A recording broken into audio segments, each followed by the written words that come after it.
Right guys, we've got a good cook for you today. We've got quite a few hungry people coming, and so what we're going to do is we're going to do both a beef rib like we did a few weeks ago. Catch that video on my channel if you want to see that. But we're also going to do a pulled pork. And what we're going to do with the pulled pork, we're going to use the boating method today. So we're not going to wrap it, but we're going to use a boat. Anticipate the pulled pork will probably take around 8 hours to cook. The beef rib around probably about 6. We're going to be cooking at 275 with a water pan. If you want to see our setup, watch my beef rib video. Thanks. So what we've got is we've got this lovely Costco pork collar, and what we're going to do is today we're going to use again one of our Angus and Oink rubs, which is this time Porky white chick.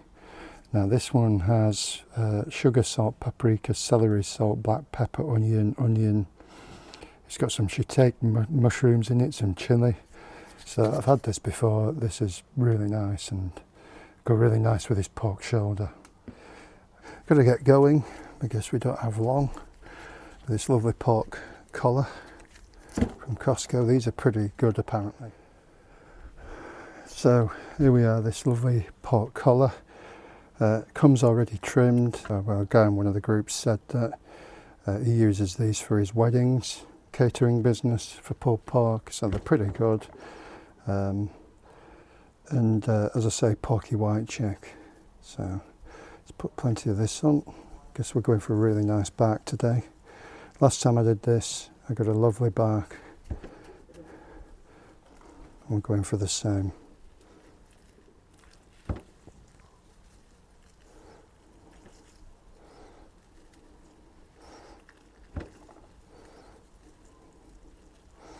Just make sure all the meat's covered.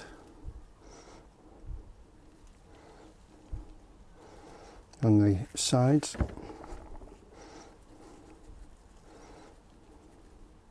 I think 275 is the perfect temperature to run this grill. No need to run it at 225 at all, and in fact it doesn't work that well at 225, work as well. I've also found that the grill temp is probably about 10 to 20 degrees lower than the dome temp as well. So really if it's sort of 280, you're probably only running it at 260. So that's my advice on temps on the Summit. But as I say, leave your comments below and let me know what you think about it.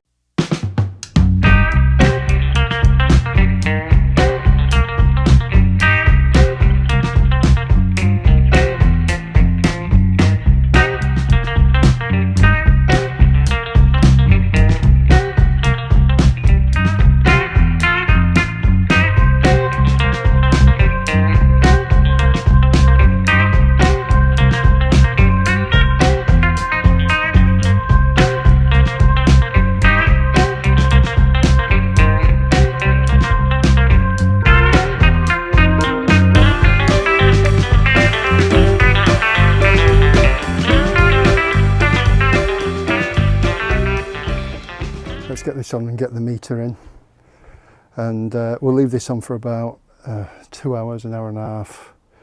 It's 9 o'clock now, 10 o'clock, and then we'll put the beef ribs on. So what we're going to do is, we've got the water pan in, as you can see. This is going to go in the middle. There. Nice chunk of meat is that, and then we'll get the meter on. So meter in the middle up to the line, as you can see there. It was important to get these wireless thermometers up to the line, otherwise you can damage them. Let's get that down. As I say, top vent's just cracked open. Bottom vent is on smoke. If you need to see how I do that, look at some of my other videos. I've showed how to adjust the vents on the Summit. Dead easy. And hopefully we'll have a successful cook.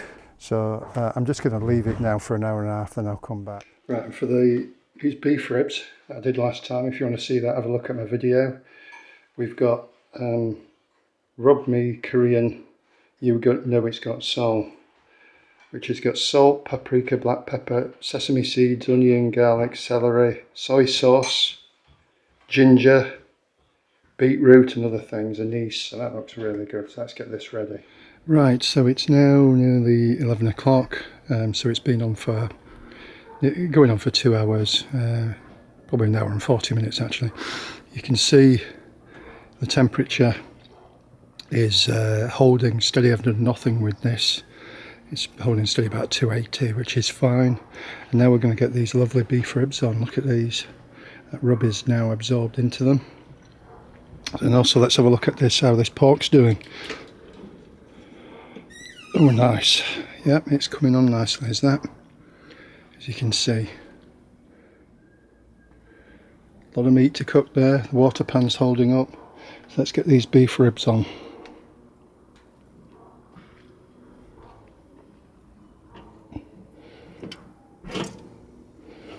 Just put them there like that. And I think we'll come back in probably about another 2 hours. So about 1 o'clock, where we'll probably give them a bit of a spritz of pure water, just to keep that, build that bark. Right, so it's nearly 1 o'clock. Look at that temperature, dialed in. So let's have a look at how the pulled pork is doing. Give it a bit of a spray with just some water. Yep, ribs are starting to pull back already. Both sides, pulled pork. Still got the water pan going. Might have to top that up a bit later. But you can see, looking good. Still got many hours left to go. Got another 4 or 5 hours left on this. So this will start to firm up. Let's put some of that on.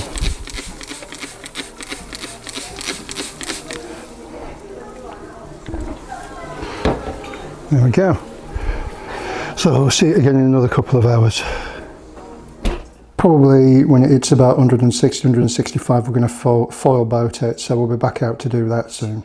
I'd originally put it on wrong setting, I put it on pork shoulder steak rather than pork shoulder, so I had to restart it. So don't worry about what the time shows on here, it's not accurate. So what we're going to do now is we're going to what's called foil boat this, because it's stalled at about 160 degrees, 158 degrees, which is what you'd expect usually, so it's pretty spot on. And rather than wrapping it in foil, which destroys the bark, we're going to put it in here and make what's called a foil boat. So it gets it through the stall. It's a big piece of meat is this actually. It gets it through the stall, but you preserve your bark on top. And that's the beauty of the boat. Keeps it moist. What we do is we wrap this up on the side like that. Same at this side.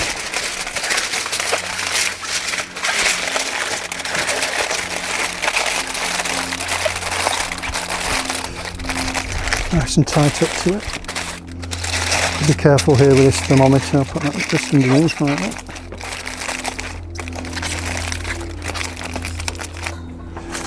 Here as well.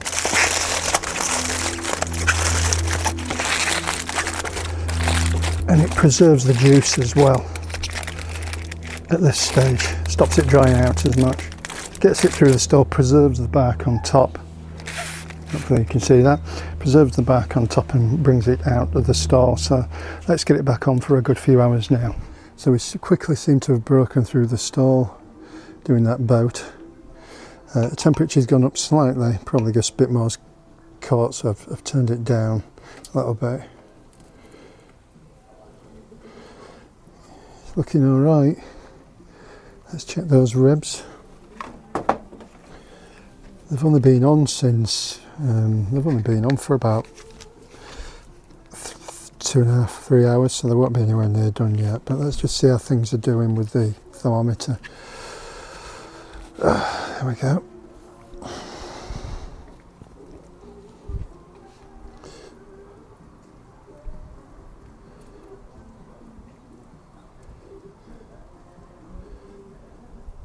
They're actually quite soft already.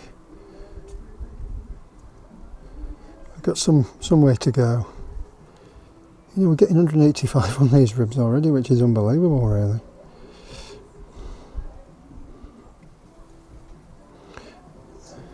They've got another, probably only a couple of hours to go. Let's have a look at this. So this is still right in the middle, it's about mid 170s. Down here it's probably 180. This bit's tougher.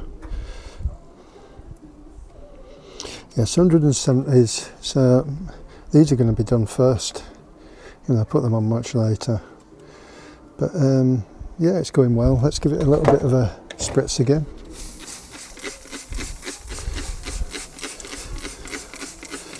You need to maintain that bark.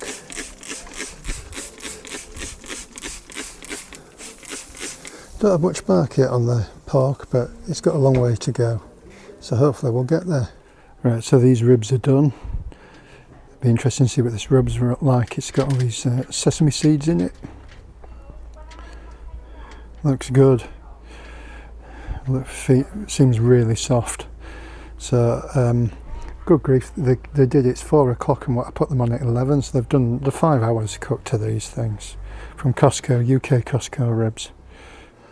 Right, we've got to over 200 and about 203 the meters reading now. Sorry, just try and keep this on. So we'll give it a test. Remember, it's got to go. We're judging. We're cooking to how, not to temperature really, but to how easy this goes in. Look at that. Still slightly tough there, maybe. And there. Yep. Yep. So all over apart from here. Sometimes you do get a muscle that's a bit harder, and the secret is it's a bit tough there. The secret is making it so you don't dry the whole thing out really. You know what, I'm going to give it another 20 minutes maybe. Might just spin it round because I think you're probably getting more heat at this side. But look at this. This is wonderful.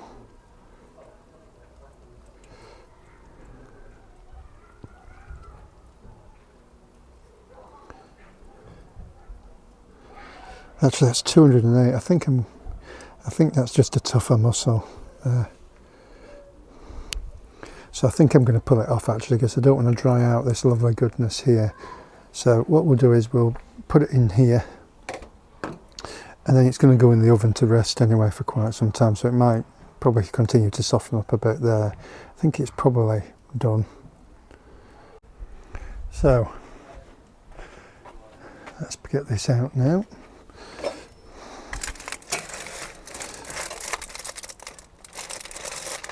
And we've got some juices in there, as you'd expect from the boating. So what we'll do is we will pull that out, and we'll put this in, transfer this over into here. So it's going to make it easier to pull when the time comes. And put this lovely juice that's in here.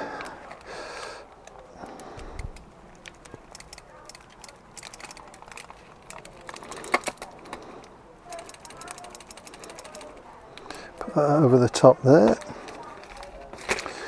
And what we'll do is we'll now wrap this.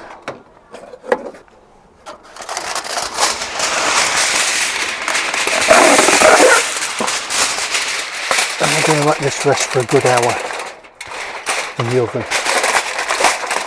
Right, so we're ready to pull this pork.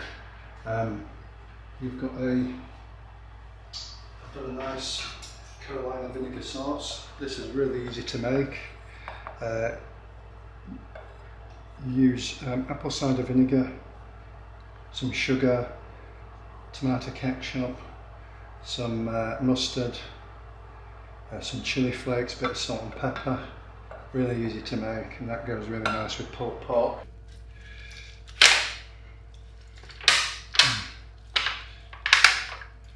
Yeah, it's looking good.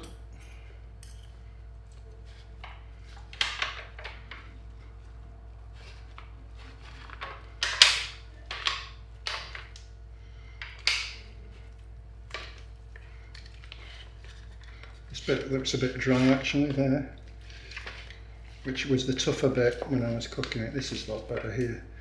So you tend to often get in one of these a sort of tougher muscle that's a bit drier, which is this bit here. So what we'll do is we'll probably take most of that out, throw that away.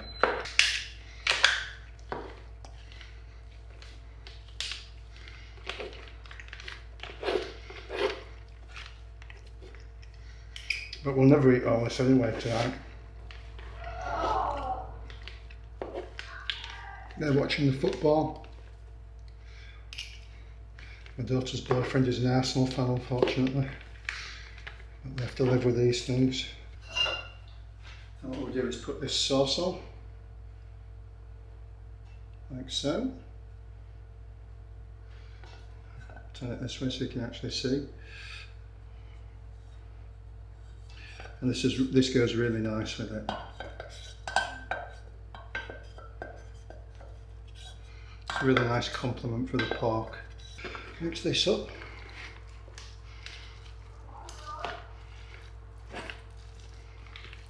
And serve it with some barbecue sauce as well.